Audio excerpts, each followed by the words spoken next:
Results వచ్చినాయి. Results వచ్చిన తర్వాత మీరు అందరూ కూడా చూశారు. మరి 2019లో నాకు టికెట్ ఇవ్వకుండా ఉండడానికి కారణం ఏదో చెప్పారు.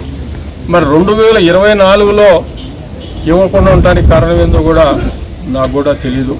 మరి నన్ను ఎందుకు పక్కన పెట్టారో కూడా వాళ్ళకే తెలియాలా.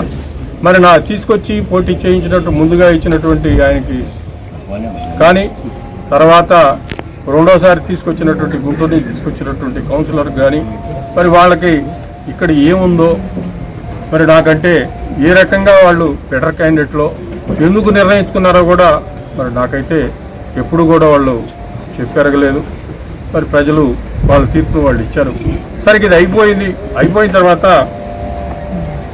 పార్టీని మరలా, ఎందుకంటే పార్టీ అంటే ఇక్కడ చిలకలూరిపేట నియోజకవర్గంలో ప్రజలందరూ కూడా కార్యకర్తలు ముఖ్యంగా నమ్ముకొని ఉన్నారు పార్టీని.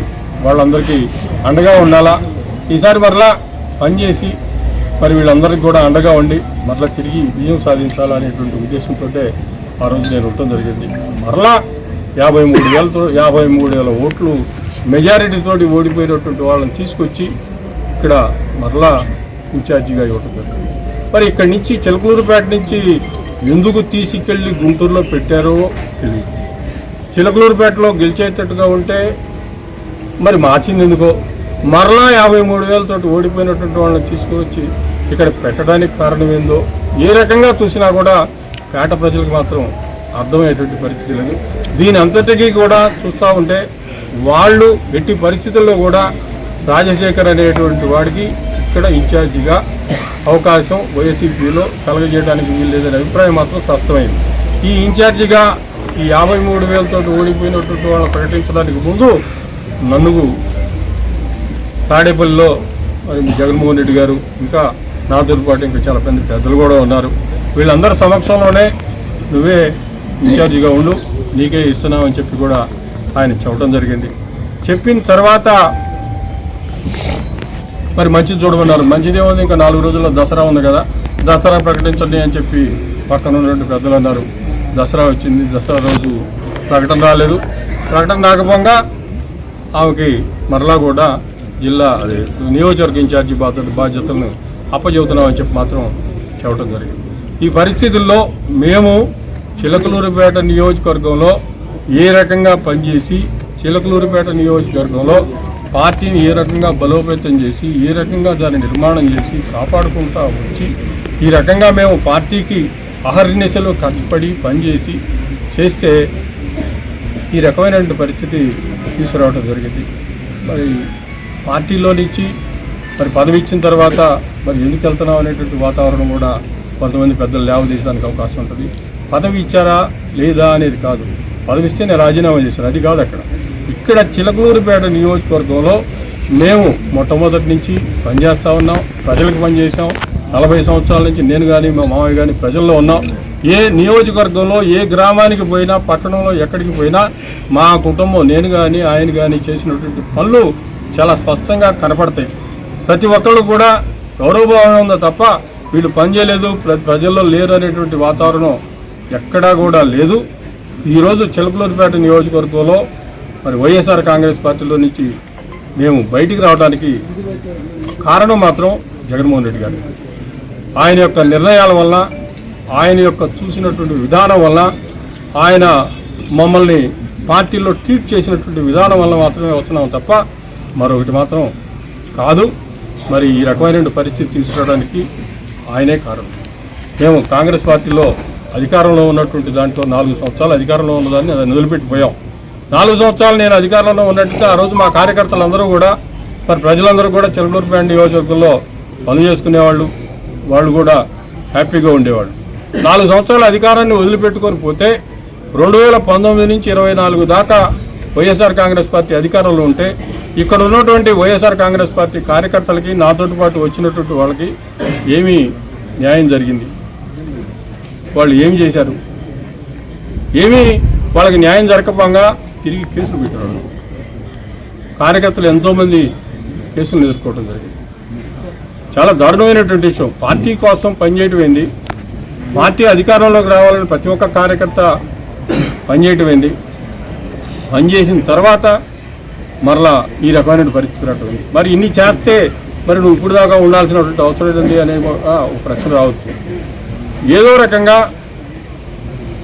ఓర్చుకొని పార్టీ మారడం అంటే ఇష్టం లేనటువంటి పరిస్థితుల్లోనే మేము ఉండటానికి ప్రయత్నం చేయడం జరిగింది.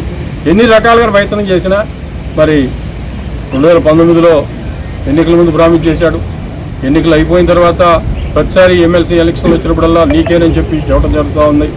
ఆ తర్వాత మరలా 2024 ఎన్నికలు అయిపోయిన తర్వాత కూడా మరలా నీకే ఇన్ఛార్జ్ అని చెప్పి వేరే వాళ్ళని తీసుకొచ్చి ఇక్కడ ఈ నియోజకవర్గంలో ఇన్ఛార్జిగా పెట్టడం జరిగింది. ఈరోజు నేను వైఎస్ఆర్ కాంగ్రెస్ పార్టీకి రాజీనామా చేస్తున్నాను. ముందుగా జగన్మోహన్ రెడ్డి గారికి ధన్యవాదాలు తెలియజేస్తా ఉన్నా.